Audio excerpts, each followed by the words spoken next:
guys, Coach Jason Capson here today, and as you can see, I'm trying out some different locations in my house for doing some of these videos. I've got a good setup downstairs. I'm going to continue to work on that, and there's some good lighting in there. I just find that in this spot in particular, there's some pretty good natural light. It's getting later on in the day. I don't even know what time it is right now. It's 6:45. Still light out. That's fantastic. So today I just want to talk about my personal journey as a father. I get a lot of questions from people asking, because I'll often talk about my girls, and I'll talk about my number one, who is my oldest daughter, Janika, and she is 26 years of age. And then I'll talk about my youngest daughter, Jaden, who is 12. And so I get a lot of questions about that. The journey. Those of you that have read the book, you know the story. Those of you that have been to any of my keynote events, you've heard the story. I don't know if I've ever gone in depth like I will today, but I just want to kind of give people a little insight. My journey as a dad. First, let me just say that the greatest gift that I have ever been given in the world are my girls. They're the most important things. They're the most important people in my life. And they were brought into this world. We made a decision and we decided to have children.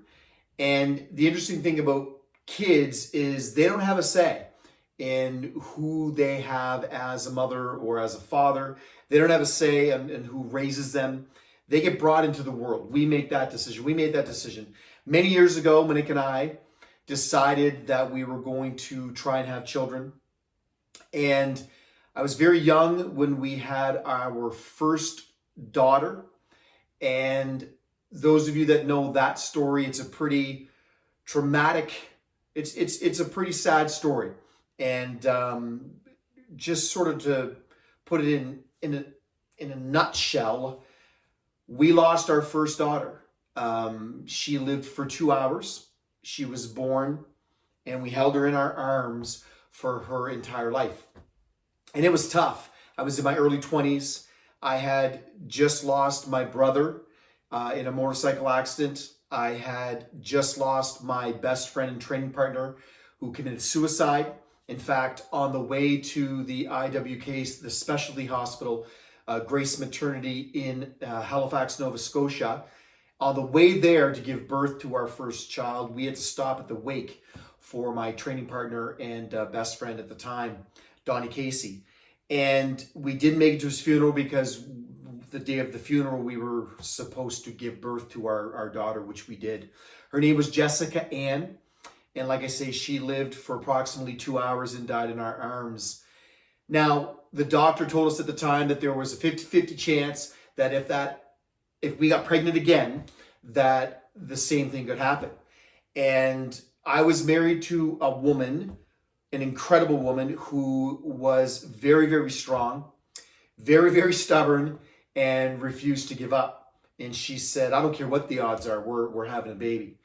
And I'm glad that she was like that, is like that, because approximately a year later, we gave birth to Janika. And it was a miracle. Janika wasn't supposed to live. Like I say, there was a 50-50 chance that the same thing, would happen to her.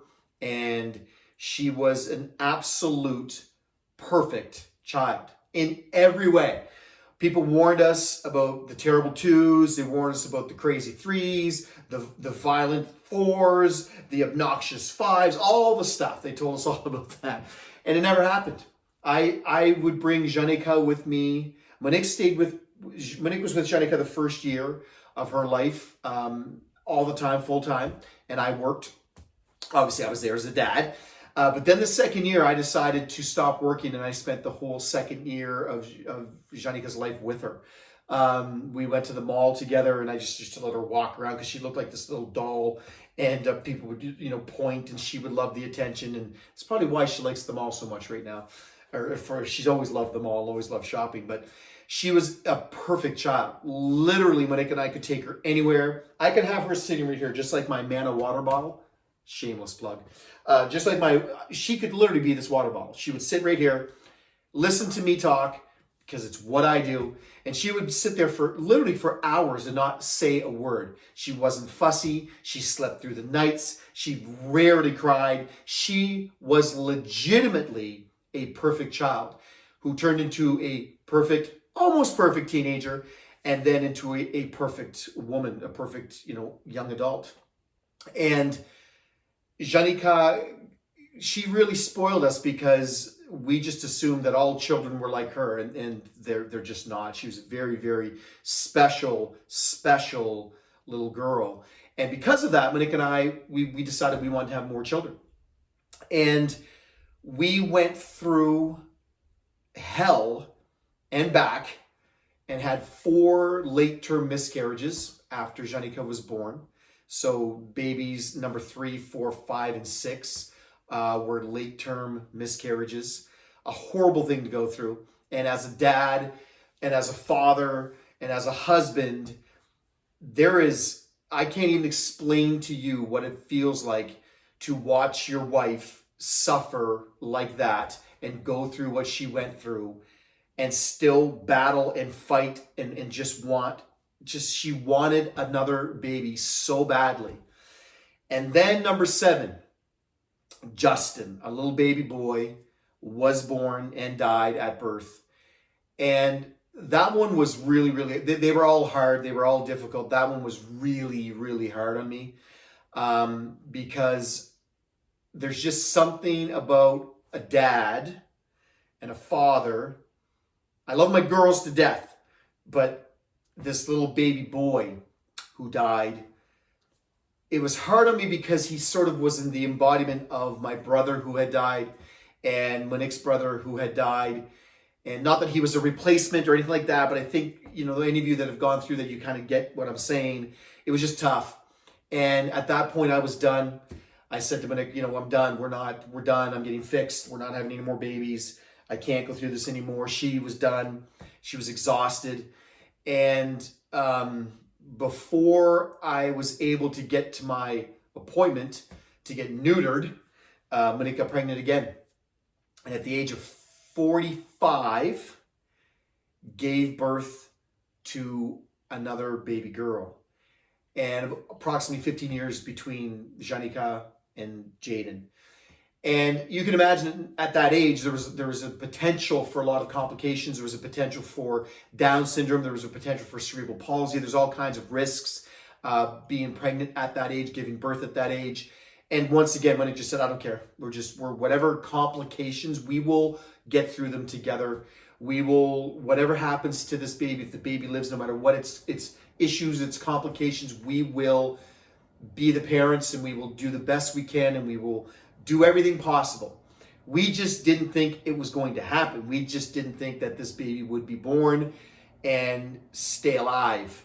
And she did. And little Jaden turned into big, tall Jaden. And the 2 of my girls are dancers. And I don't know if any of you are dance dads or dance parents, but man, that is that is quite a journey in and of itself. I love dance. I've always loved dance. I was a dance dad with Janika for 20 some years. She started dancing when she was 3 and was a gifted ballet dancer. Got accepted into the Royal Winnipeg Ballet when she was younger, and then also got accepted or invited to the Chicago Ballet, the Go Ballet. Very, very talented, incredible teacher, and actually now teaches at a school that Jaden goes to. I didn't think Jaden was going to be a dancer, but she's a dancer, and I'm once again a dance dad, and I love every second of it. My journey as a father has been challenging, but I can tell you this, it's the greatest gift on earth. My kids mean the world to me, and I know there's a lot of people out there that never get the opportunity or experience what it's like to be a parent, but it is the greatest gift in my life. It just is. And I can tell you this without a shadow of doubt, the thing that I miss most about what's happening right now, this corona, this COVID-19 is, and I miss hugging my girls. It just kills me to think that it's been 5 or 6 weeks now since I've been able to give them a hug. And I'm really looking forward to that. Just so you know, some of you are probably wondering what that, Monique and I are divorced. We were married for almost 25 years, and she's an incredible mom, and we have the best relationship. We are the best of friends still. The marriage is over. The scars and the battle wounds and the scars added up over time, and we decided that it was time to separate and eventually divorce. Like I say, it was probably the best divorce on earth. It was just the right thing to do for us and for our girls. And our girls see nothing but love. They know we love them. Monique and I, like I said, are the absolute best of friends. And we are definitely on the same page when it comes to how to raise our children. So there's a deep one for you today. I just want to say one more thing as well. Monique and I actually talked about adopting after the second, third, fourth miscarriage. I'm not sure which one. When we thought that there wasn't a chance for us to have another baby naturally, we talked about adopting. And I think that people who adopt children and treat those children like they gave birth to those children are absolute heroes. And I think that it's, again, another incredible blessing if you can adopt. And if you are an adopted child that was lucky enough to be with parents who treated you like you were given birth by them, I see that all the time. And I think that that's an absolute incredible thing that people can do. If you have the ability to adopt and you have love in your heart and you can't have children of your own and you can adopt and treat those children with love and raise them as good humans and set them into the world as amazing adults, then I think that is every bit as powerful, as good, and as loving as somebody who gives birth to a child. I think adoption is something that Monique and I definitely would have looked at.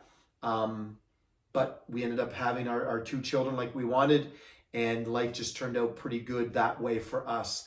But for those of you that are still struggling, maybe, don't give up. Keep the faith. For those of you that are looking at adopting, it's an incredible blessing that you could bring into a life that needs you. So please do that. Wow, that was emotional. I didn't crack too bad. Thanks, guys. And check out the links below. There's all kinds of stuff down there. My book's available there if you want to know more about my story. Grow through what you go through. It's available on Amazon.com. It's available as an audiobook as well on Audible. If you want to know more about my story, where I come from, why I am the way I am, and why my mission in life is to change and help change as many lives as I possibly can. Take care, guys.